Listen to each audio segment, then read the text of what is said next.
Hello, ladies and gentlemen. My name is Gatluak Kayier. Welcome to another episode of Podcast G. Today, we have a special guest. These individuals, if you live in Canada, uh, in the province of Alberta in particular, need no introduction. He is the Executive Director to Komkan Africana Institute. He is also the President of Calgary, South Sudanese Canadians Association. He is the one and only Khor. Some of his friends know him as Amos Khor. So, Amos Khor, welcome to Podcast G. Thank you, good luck. So, you are one of the most requested guests from our viewer. So, based on our previous episodes, our viewers suggested that they need more interviews on the show, and you were the one of the most requested guests on our podcast. So we are honored to have you on the show today. It's my pleasure as well. So first and foremost, happy holidays, Merry Christmas, and Happy New Year. Our discussion today, basically on our podcast, it is about having candid conversations, asking questions that are particularly focusing on the job that you do, a little bit of your background history, how you came to Canada. Um, we'll talk more on Komkan's vision, what Komkan has done as a non-profit organization, and also the time that you invested leading a South Sudanese community in Calgary. So those are some of the topics we will be discussing, and we look forward. Welcome to the show. Thank you very much. I'm honored to be part of the show. Thank you. Thank you. Yeah, briefly, for our viewers out there who just know you uh, personally, but they have no clue of a little bit history of yourself. Just to summarize how you came to Canada, how did you find yourself in Canada? Yeah, thank you very much. It's such an honor for me to be invited as a guest to G podcast. I really appreciate it, the opportunity. And yes, going back to yes, as some of us or many of our my friend, as you refer to, call me Amos Khor.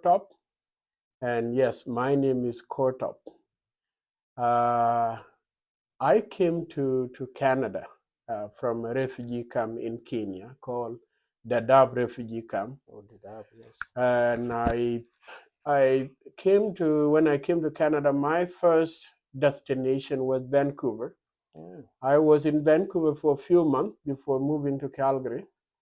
I decided I wanted to come and check on Calgary. People used to tell me there are a lot of jobs in Alberta, particularly Calgary. So I said, yeah, let me go and check it out. If Calgary would be a city that I would like to live in, The tar sand. because yes, the tar sand oil producing province in Canada.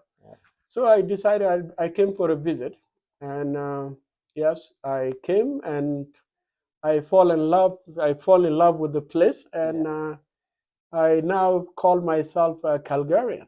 So that's how I came to Calgary. Absolutely. I would be remiss if I do not mention that you have done a lot for the community.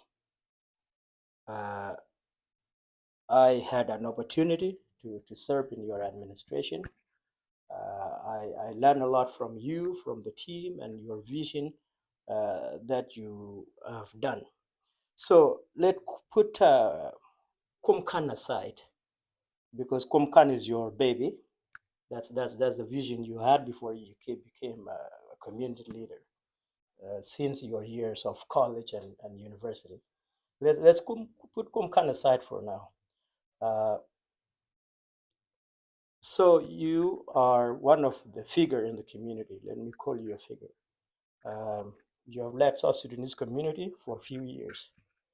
Uh, so, in nutshell, can you give us what was your motivation? How did you find yourself to be the leader of Calgary, South Sudanese community, president of Calgary? How did that came about? Yeah, thank you. Good question, Gatluak. Yes, when I moved to Calgary, I call Calgary my home. Yeah. I worked in Calgary. I went to school in Calgary. I tried to move to different provinces. Mm. I couldn't find a place like Calgary, so Calgary became part of my home and my life and my Absolutely. heart. Yeah. So before coming to Canada, I have this vision of as many of us have, Mhm. a vision of going abroad. We came from a country uh, that were, that experienced war for many years, civil war, Sudan, before it became break into two.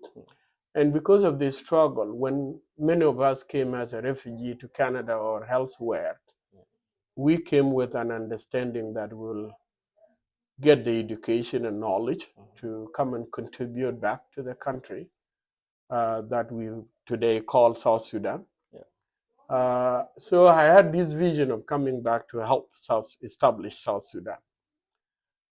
So when I started my college here, that was the purpose, to go to university, to college, and get the education and knowledge that I need here in Canada. Uh, First of all, before I came to Canada, when I told my dad that I'm going to go to Canada, then he said, "Yo, that's the best country." Yeah. So I don't know how my dad knows about Canada. My dad never gone to Yeah. school, but he was well aware of what Canada is. Yeah. So when I got here, I I did what I needed to do to get to college. I first of all enrolled in Ambrose University here in Okay. Calgary. Yeah. So I did 2 years in Ambrose, Yeah. and I went to take classes at many universities and colleges. Yeah. And then after Ambrose, then I enrolled in Mount Royal for some classes, and Yeah. I enrolled at University of Calgary, where later in 2012 I obtained my BA in Law and Society. Yeah. And then within the time that I was a student, university student, I worked on how do I cultivate the vision that I had. So I started gathering information on how I can execute my vision for community building and peace ambassador, as the purpose of coming to Canada, Yeah. to become peace ambassador to South Sudan Yeah. in the future. Yeah. So I started cultivating, and you know very well, I started by becoming a community organizer before I became a leader of the South Sudanese community. A community organizer, educating and creating awareness about political issues that are happening in the city, at the city level or in the province. So I started getting involved politically, and became, a community engagement to diverse communities. Yeah. So I started mobilizing uh, racialized communities and African communities to get to vote, to educate them on how important it is for people to vote. Absolutely. So our citizenship cannot just be going for waste. We have to contribute to the political agendas that are happening in Calgary or in the country. Yeah. So I became a community organizer, educating community about the importance of voting and becoming part of the political process. Yeah. Uh, Within that, yes, later on, I realized that our community, the South Sudanese community, need the leadership that I acquired or that I have. So I decided to say, okay, first of all, when I got myself into these forums Yeah. where my community are the least fortunate when it comes to the population that are in Calgary. Yeah. So because my community, South Sudanese, are the most disadvantaged community, Yeah. I decided to come back to the community because I started from the political level. Yes. Yeah. Where I was connected, well connected, and came back and become a leader to organize and become a leader's grower. Yeah. And that's how I call myself. Sometimes people call me a leader, but I do say no. Yeah. I'm not a leader, but I know how to grow leaders. But myself, I'm not a leader. Yeah. So that's who I am. And so with that, I becoming a leader, I met or I encountered a lot of challenges. Yeah. Being the leader of South Sudanese community. So crisis hit. The South Sudan Conflict. Yeah. The conflict, civil war. the massacre that happened, Yeah. that sparked the civil war in the country, the Juba Nuer genocide that happened in the country in 2013. I was just newly elected as a leader of the South Sudanese community, and then the war hit our community. I worked really hard to hold the community together because at that time it was a very strategic time where the community was pretty much divided. But I hold on to keeping the community at peace. Yeah. Yes. Yes, you did. I did a collaboration work with the Calgary police. Yes. To help us so that the conflict does not escalate in the community. Yeah. So I developed a relationship with Calgary police to help us in establishing that relationship and to keep an eye on us so that we are not affected by what is happening. Yes, mentally it had affected a lot of people. Yeah. So, but later, as you mentioned, you became part of my executive team, and you have contributed a lot when it comes to social media and public relations, and so on. So you have been part of the important of my team that had contributed. So with that, when I realized that there are leaders now within the South Sudanese community, then I took a step to say, okay, we need the African communities to work together. Yeah. And then that time, then we are hit by another crisis, the COVID. The COVID, yes. The COVID hit. Yeah. And from there, prior to COVID, the idea of Komkan came up before COVID hit. So I started saying, okay, I need the leadership transition. At that time, I was about to exit the leadership of the South Sudanese community. Yeah. I feel that I have done my best to transition to different areas so that new leadership can come and develop their experience and knowledge. Yeah. But it didn't happen. So I think that was waiting for the right time. So it didn't happen. There was nobody coming forward to say, okay, I wanted to be the next leader. I call it on forming, electoral committee to facilitate the election. Yeah. But there were no candidates. Yeah. Prior to that, we had two South Sudanese community in 2016. So I brought the two South Sudanese community united and became one. Yeah. And then we move on, but there was no leaders to take over that time. Then I was asked to stay. Yeah. Within that, my vision was now to establish Komkan. Komkan in Nilotic ethnic language, it means unlimited opportunities.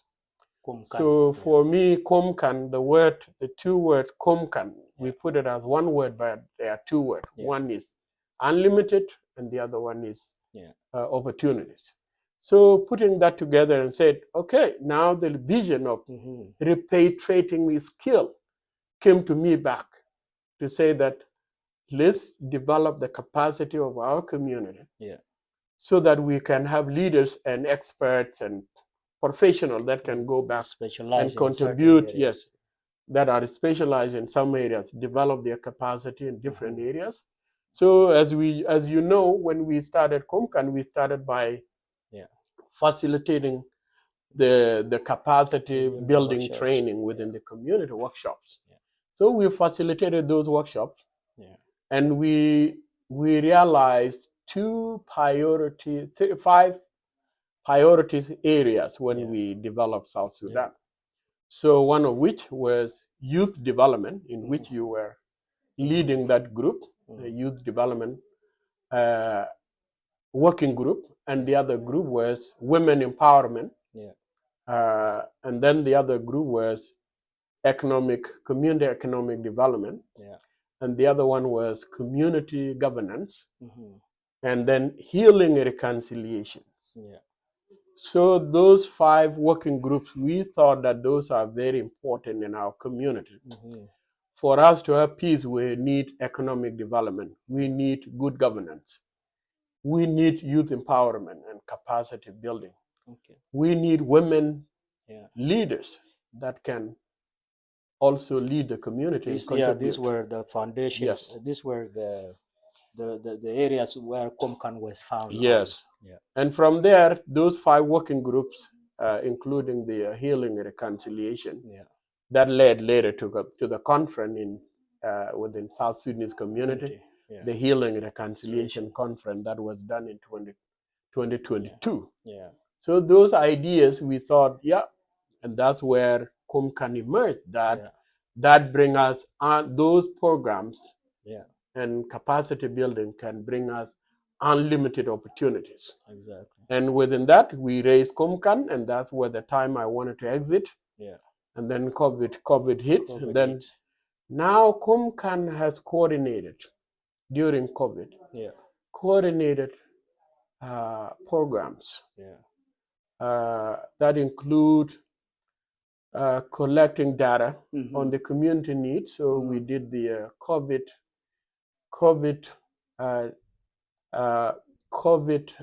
need assessment. Yeah. How did COVID affect the community?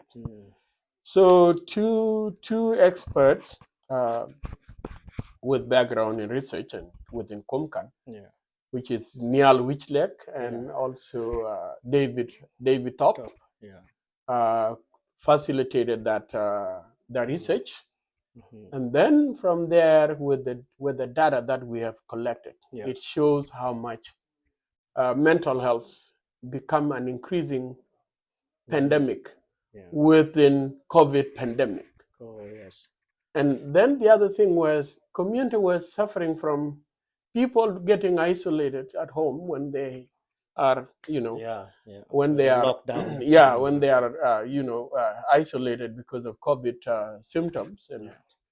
And then we would be delivering food hampers to the communities. So the team that have done we'll talk more on Komkan on Komkan projects later.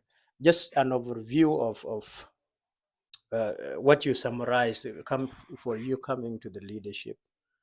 I think you you are one of the leaders that has encountered conflicts, community conflicts that that happened back home, and also almost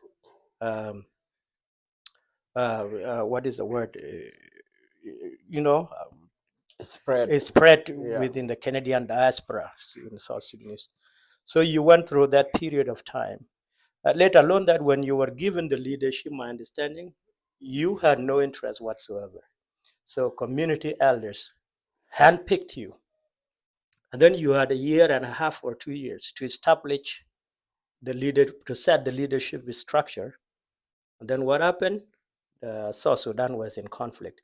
And for those that do not know, what is the connection between the South Sudan conflict back in Africa and the South Sudanese communities, particularly in the Canadian diaspora? The connection is this. Majority of people after an independence of South Sudan went back to South Sudan. They went back to help with nation building. Majority of them were Amos Kortop's colleagues from University of Calgary. Majority were previous community leaders. So when conflict hit back home, it also hit us hard here, uh, financially, emotionally, psychologically, mentally, everything that you can mention.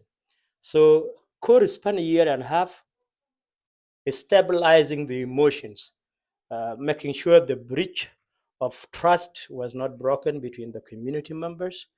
So afterward, for him not to be subjected to him having a side, because a majority of us love that word.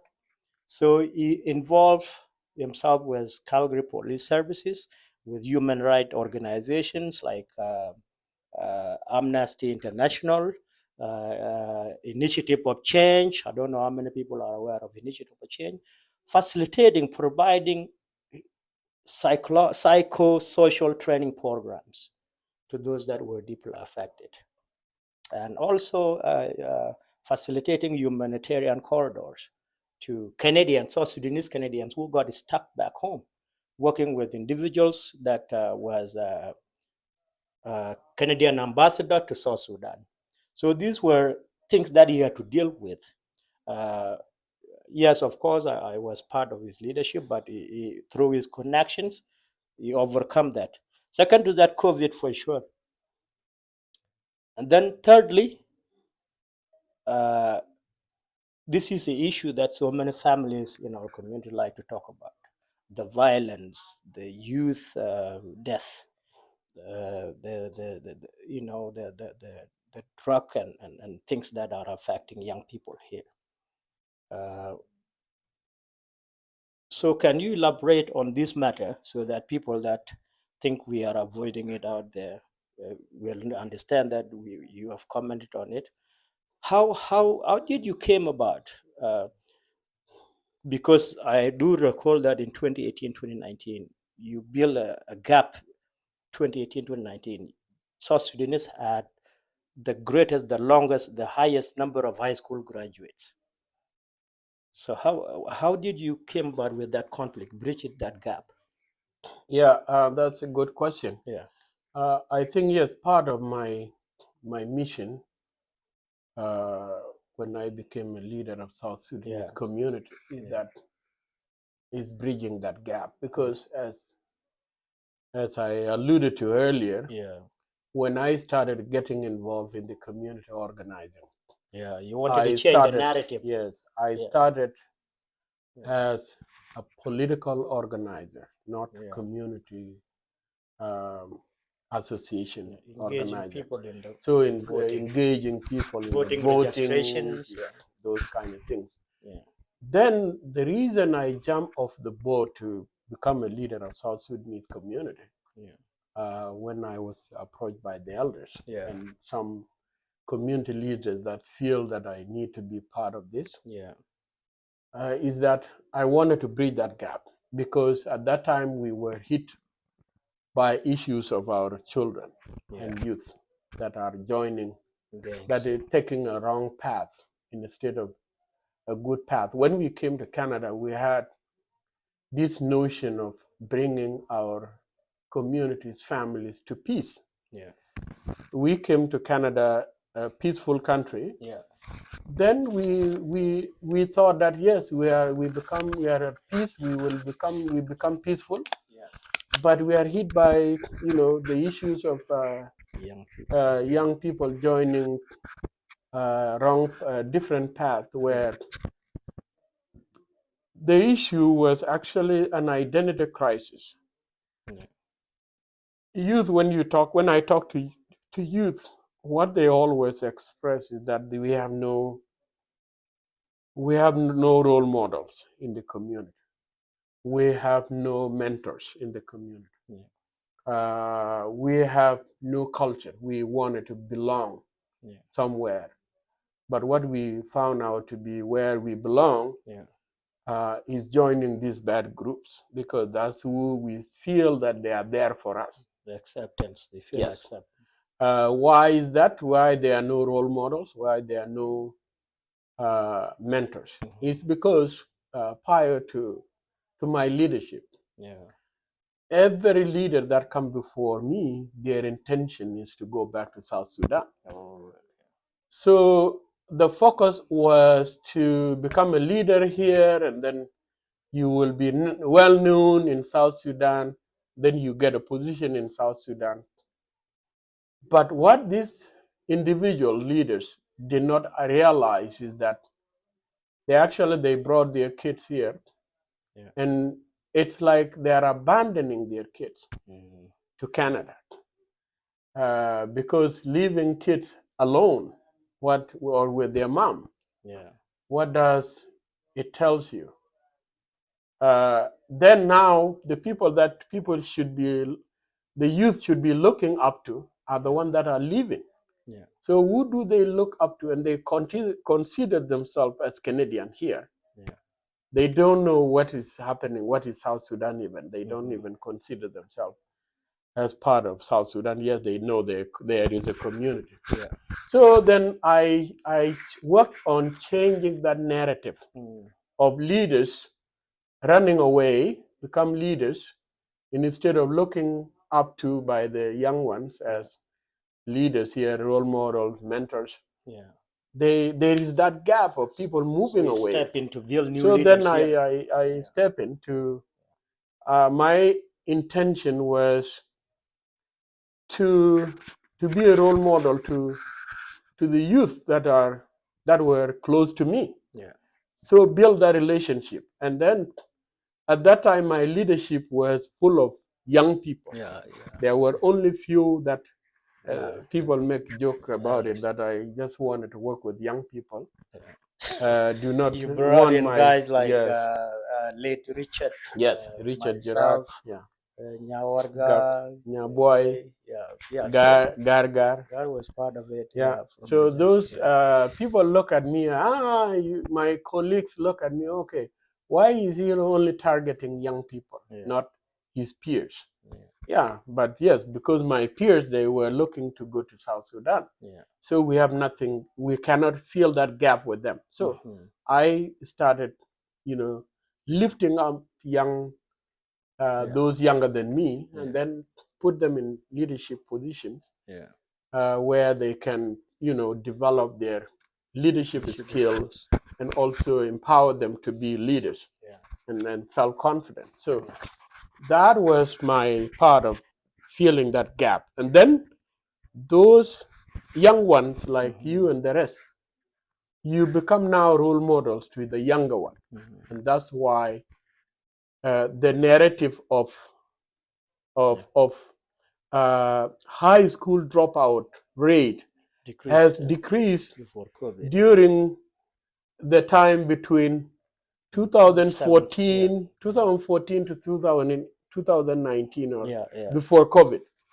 It has decreased the number of dropout because now youth or those in high school or junior high have now people to look up to, and then they improve themselves in that way. And it also went up in the last 2 years too. Yes. The high school graduates, So that is part of changing the narrative of our community. Okay. Yeah. Well, I think when it comes to South Sudanese community, I think your legacy is there. You have set a good example, even though you went through challenges. You also stood firm on the vision that you came in with. Now jumping to Komkan, and I want to focus more on Komkan because Komkan recently this past summer made history, and we'll talk more about that. But in the meantime, for our viewer out there, because there is some of us have this notion that as a community leader, you cannot lead a nonprofit organization. Uh, can you give a simple example of the difference of leading a societal community and also being an executive director of a nonprofit organization? Because some of us could not correlate the difference?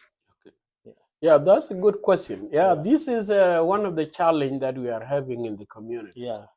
People trying to digest what is it when they see me as one of the founding member or founder of Komkan, and also a leader of South Sudanese, president of South Sudanese community. People don't understand the difference. They assume that it's just a role that is one. And yes, the difference is here.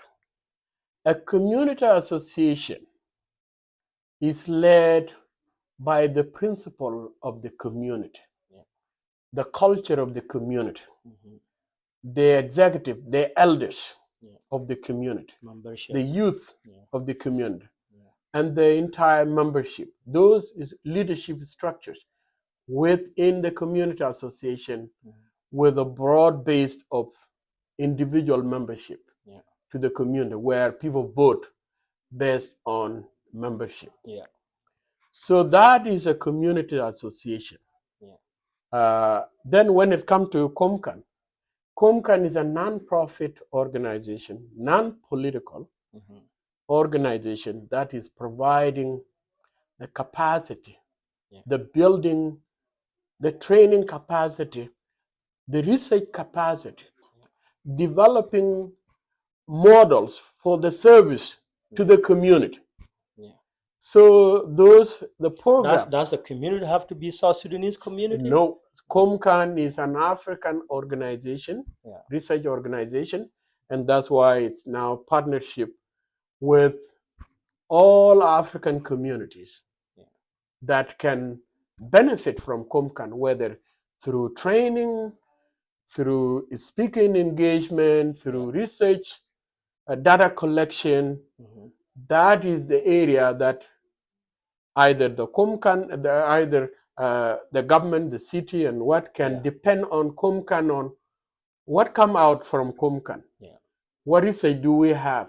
Does it inform any policies that can help the government, the city, the Alberta government, or the provincial government, or the federal government, or post-secondary institution?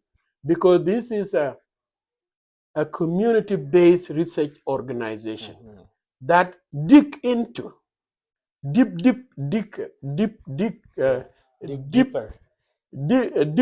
into the community on what are the challenges that are affecting the communities. Because now when we have big organizations that are operating in the city, and we have a lot of homelessness. What are the causes of those homelessness? What are the causes of violence on the street? The public safety. So it's because there is no way of finding out what are affecting all of these community members. So now we found a way that Komkan can dig deeper into what are the challenges of the community. Now we have newcomers. We have people coming from different provinces that are joining us in Calgary or in Alberta. But what are the challenges they are encountering? So Komkan has a boot on the ground to be able to reach to those communities that cannot be reached by either government or big organizations that are delivering the service and can inform those delivering the service. One of the best example would be Komkan has been approached by the government of Alberta in regards to dealing with the child welfare system. I remember Komkan was approached with that so that they can dig deeper. And as a community leaders too, when you are approaching your leadership capacity, there are questions that you cannot go beyond and answer. But Komkan with volunteers that are on the ground, they can go ask questions, dig deeper into the causes of whatever dysfunctional is going on, not only in South Sudanese community, but mostly all immigrants, Africans in particular. Yeah, part of yes. One example that I will refer to here is when COVID hit, and East Calgary or Northeast Calgary was hit harder. It was a hot zone of COVID. And that's where the Alberta government, by then Honorable Rijan Suhani, was the Minister of Community and Social Services, and approached Komkan and say, here is how do we deal with this situation? So when Komkan did the data collection, there was an information on how to help the community by delivering the service and communication through ethnic dialects and translating the COVID rules into various different languages. And then the African, because other communities were working together. That is when we saw that data showing how we can solve this problem.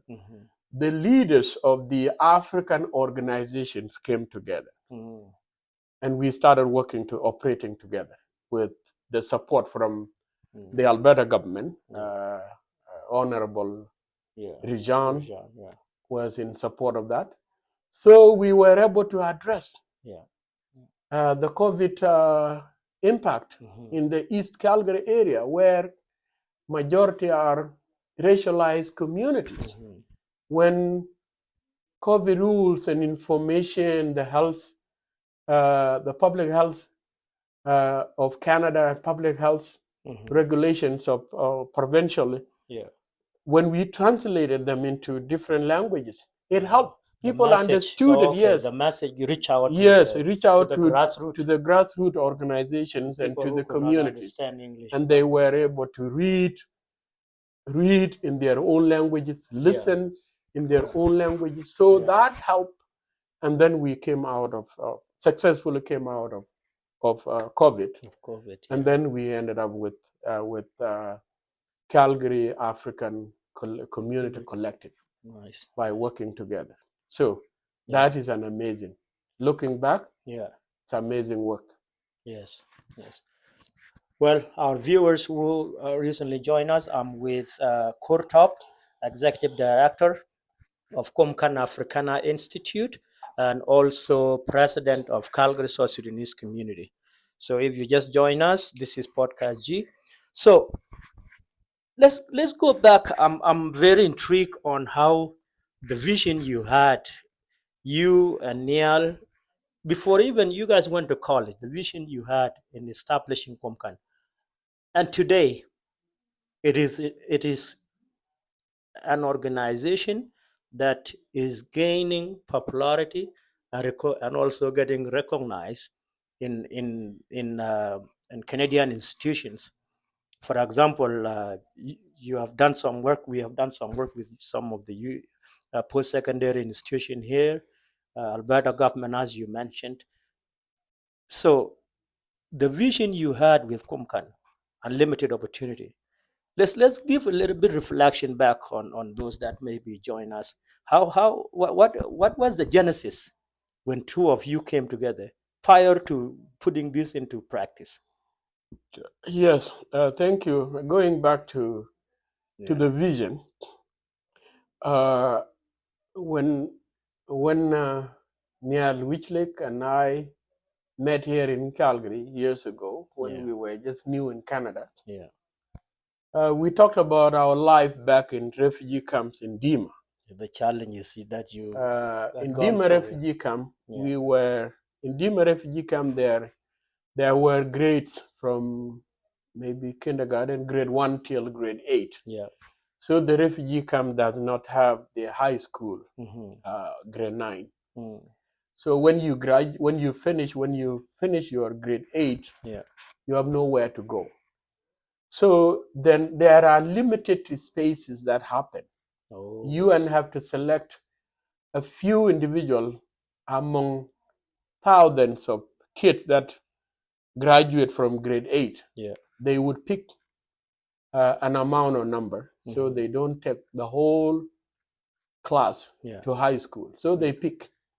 So one of the reason Niall and I came together is that we reflect back on our life in Redeemer refugee camps. we didn't know each other by then, Yeah. but we Oh, yeah. we realized we were together at the same refugee At the same camp at camp. that. The camp is vast, it's big, Yes. yeah. So we talked about it. Niall was one of the people that were selected and went to high school in Mizan Tafari High School. So the opportunities back then were very limited. Yes, the opportunities were limited. Yeah. So Niall was taken to high school in Mizan Tafari High School. Yeah. But unfortunately, I was not picked. Mizan Tafari is in Ethiopia. Mizan Tafari is in Ethiopia. So I did not get the chance to go to high school. So I would have just stayed in the camp hopelessly. Yeah.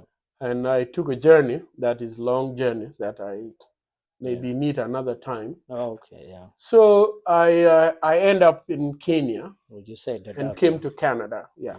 Went to the Dadaab refugee camp in Kenya.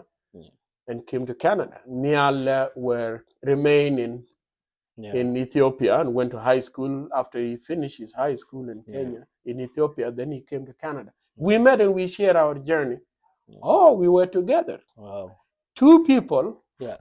One did not get an education opportunity. Yeah. Myself did not get the education opportunity. Yeah. And that's why we picked the name Unlimited Opportunities. Yeah.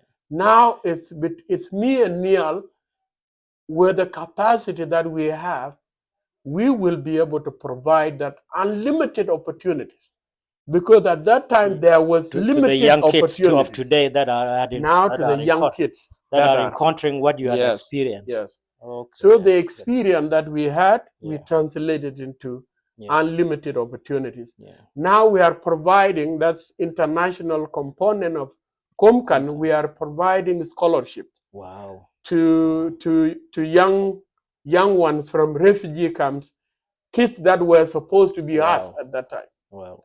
So we are giving them opportunities there in Ethiopia.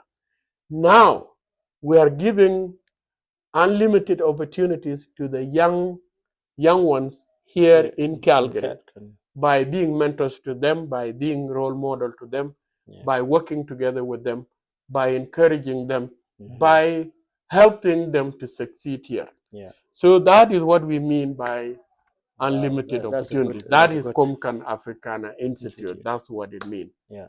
Yes. Well, that's amazing. You explain it perfectly.